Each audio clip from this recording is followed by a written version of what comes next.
Welcome to the Divorce Survival Guide podcast, where we have open and honest conversations about co-parenting, separation, divorce, and the hardest question of all, should you stay or should you go? I'm Kate Anthony, your divorce survival guide, and I'm here to help you navigate some of the roughest waters you've ever swum in and answer some of your toughest questions. I've been to hell and back, and now it's my mission in life to help you get to the other side of this process with your sanity and your heart intact. Hey everyone, welcome back.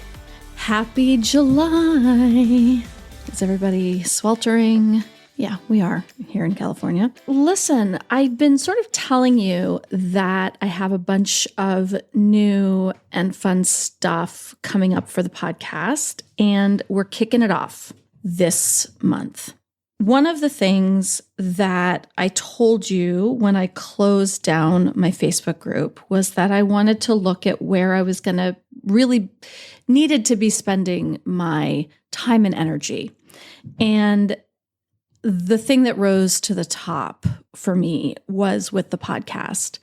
And the way that we've been doing things up until this point has been a little bit haphazard, sort of, I've got all these interviews and they just sort of roll out with no sort of discernible organization behind it. So that stops now.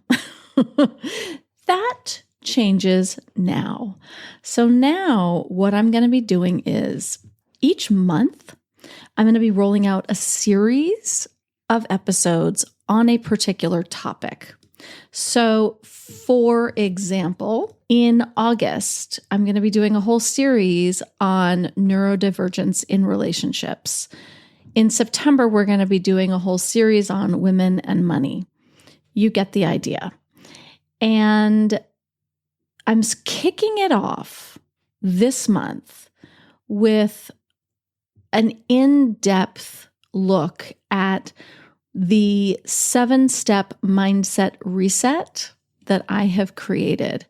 And this is really about when you get divorced, when you've made that decision, the almost immediate shifts in your mindset that need to happen in order for you to get through this in the most healthy, strategic, and sort of empowered way possible. I'm going to talk to you about that in just a minute.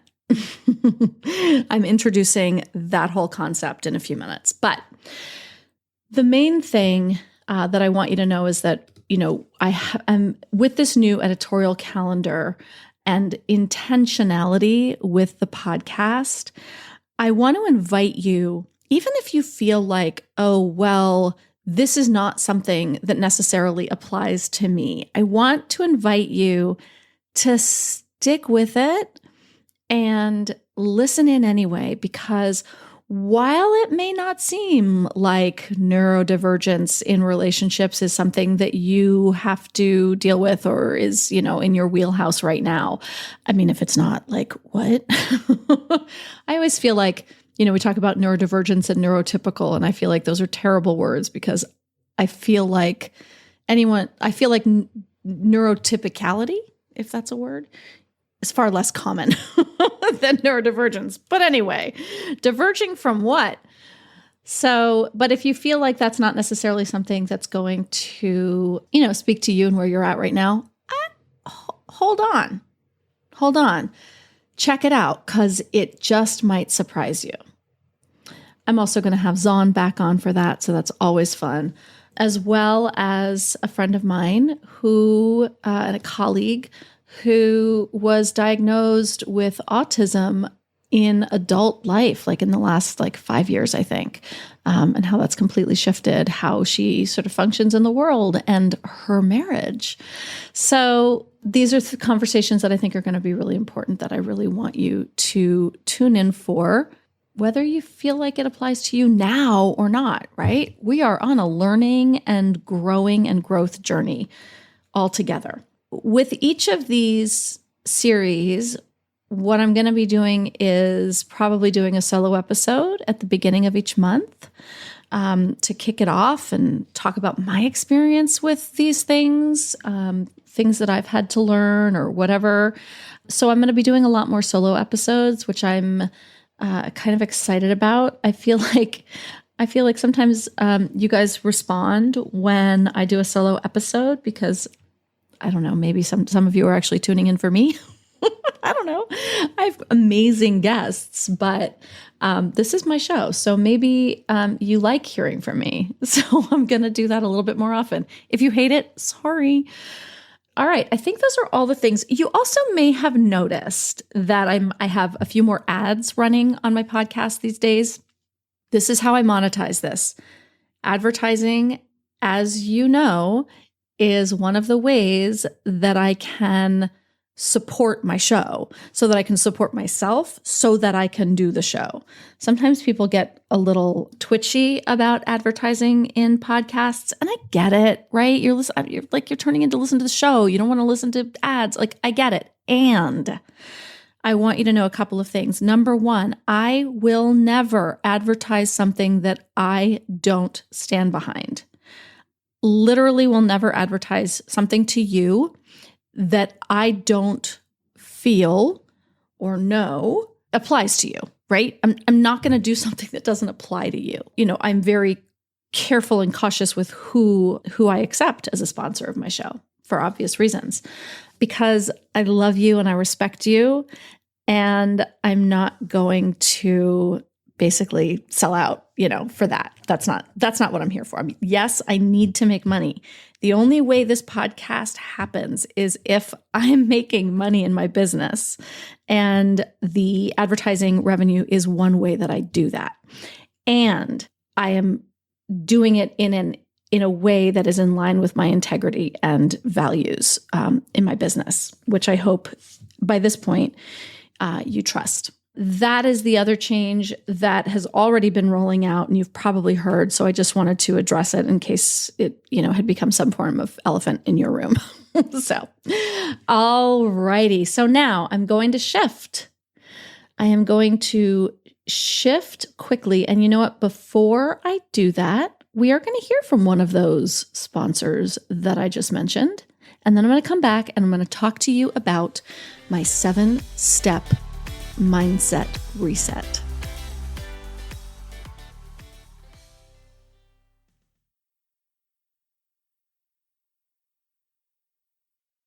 Okay, I am back. So, what is this 7-step divorce mindset reset? So, as I said, when you get divorced, there is almost like an immediate mindset shift that has to happen. And for many of us, that's excruciatingly difficult, right? It's taken this long to get to this point. And one of the things that's actually not really on here is kind of a detachment, right? We've made the decision. We don't have to argue about this shit anymore. What a concept, right? And we sometimes forget that. I talk a lot about how we get financially divorced and we get, legally divorced and physically divorced, right? We separate ourselves in all of these ways from our exes, but we forget to separate ourselves emotionally. And the emotional separation is possibly the biggest and most important and sort of overarching with all of these 7 steps. Because if we continue to engage with the person that we're divorcing in the same way that we were married to them, there's almost no point in divorcing them, right? The whole point is that we're dropping our end of the rope. We're not getting into it anymore. That's what divorce is. Divorce is saying, you know what? Fine. You need to see it that way. You see me as whatever it is. You see me as a bitch. You see me as cold. You think that I don't meet your needs anymore, whatever it is. And that has made you go out and have sex with multiple other people. Okay, fine. Fine. I don't meet your needs. Great. Moving on. Right? That's kind of what it is. In this dance that leads up to the final decision making, you're pulling on this rope and you're like, please see me, love me, pay attention to me, whatever it is, right? And then eventually you just go, you know what? Forget it. And you drop the rope and you say, I'm done. And so if you're done, be done. That's the message here. If you're done, be done. There's no need to continue to try to make someone see you or love you or pay attention to you when that is not something that they're interested in doing. Right?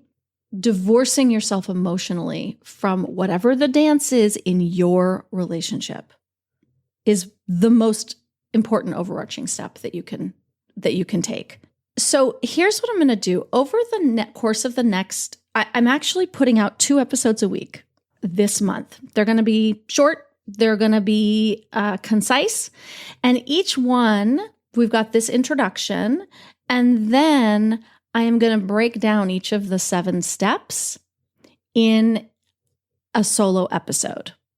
So I'm going to tell you what they all are now. And then on Thursday, or in 2 days, or whenever the hell you listen to this, the next episode is going to be more of an in-depth exploration of the first one.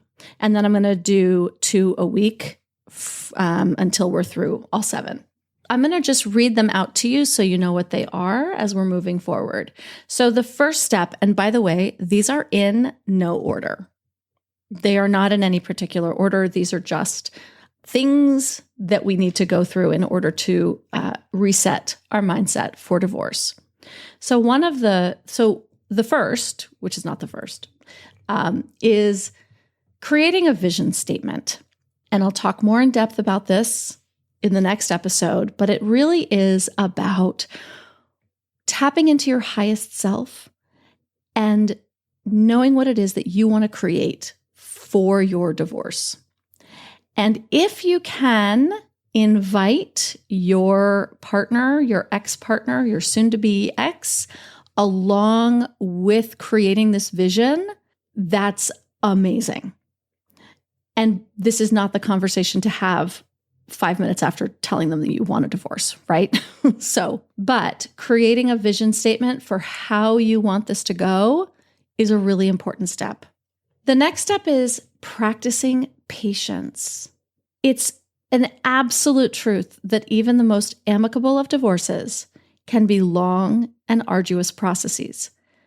The average divorce takes about a year to complete. Practicing patient and knowing at the beginning that this is something that's going to take a long time is really, really, really important. I see so many people asking, well, I told him how long, when do I get divorced? When is this done? It's like, oh, honey, buckle up. It takes a long time. So practicing patience is very key. Another key here is practicing self-care. This is crucial because you're going into an emotional roller coaster, and it can have a huge toll on your mental health, your physical health. I have clients and I have seen people go through this process and really start to lose their grip on reality because of, having to stay in a house with someone very abusive and whose entire goal is to destroy them. Practicing self-care as you're going through this process is vital. It's non-negotiable. I'm not necessarily talking about, mani-pedis and massages. I am talking about setting really clear boundaries around your mental health and scaffolding and protective measures that we will go into more detail on in the episode that I do on this. The next step is to understanding radical acceptance. Radical acceptance. Acceptance is not the same as agreement. It is just about no longer fighting the facts or the truth that's been laid out before you. So we are accepting that this person is abusive, right? We're not trying to fight that anymore.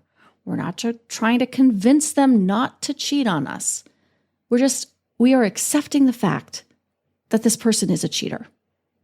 And that's part of this dropping of the rope, right? I'm not fighting this anymore. I'm not going to roll over and capitulate to it, but I'm accepting that this person is who they are, and I made this decision based on acceptance and understanding of who they are, right? So I'm dropping the rope. I'm not fighting this. This is reality. I'm accepting the reality. The next step is embracing a strategy mindset. One of the hardest shifts that I see is women trying to not having radical acceptance, right? And so continuing to try to work with their partner. Should I explain to him that I'm going to do X and Y? Should I tell him that my biggest fears are A, B, and C so that he knows not to do? Absolutely not, right? Unless you're having a really, really amicable divorce that you're mediating through and you could even do it at the kitchen table, sure. But otherwise, we're getting into a strategy mindset, and we are now thinking of this person. And this is, again, I will talk about this in depth in the episode I do on this. We are thinking of the other person as our opponent in this chess match without being so oppositional and aggressive that we create more contention and animosity than necessary. And that is a really hard balance. Super, super, super, super hard balance. But we also want to be empowered to be in charge of what's happening and not spend our lives in reaction, right? I filed all the papers. I filed discovery. He's not doing anything. I don't know what to do. I tried talking to him about it. I told him how frustrated I am. No, a strategy mindset would mean that you call your attorney and say, what's our next step? Our next step is to file a motion to compel. Great, let's do it, because this is the strategy that we need, right? Again, I will talk far more about that in the episode I do on it. The next step is understanding what's legal versus what's fair. Hardly anything that happens in a divorce is fair. This is not about getting everything you want. You've got to be thinking always about how a judge might rule should your case end up in court. So you're always looking about what's legal versus what's fair. What is the law in your state? It may not be fair that your spouse cheated on you and now you have to pay them support because they've been a chronic under-earner. But in the eyes of the law, that actually might be the ruling. That might be what's legal. And if you can let go of fair thinking and use legal thinking, you're going to save a lot of energy and time and probably money in all of your phone calls to your attorney, trying to get them to, get what's fair. The final step, which is, again, in no order, is knowing your deal breakers. I want you to know what your deal breakers are before you even enter negotiations. This will help you prioritize what matters the most so that you can maintain your focus during your negotiations. Whether this is, I have an absolute deal breaker that I will not allow my children to have time with their other parent without the use of SoberLink because they have an alcohol problem, a well-established and well-documented alcohol problem. That might be a deal breaker. You may not get it, but you're going to hold on to that as something that you're just not going to give up. And so it's important to know what those are ahead of time so that you can craft a powerful strategy and potentially avoid unnecessary conflict. Those are the 7 steps in my 7-step mindset reset that are, again, not in any particular order, but here we go.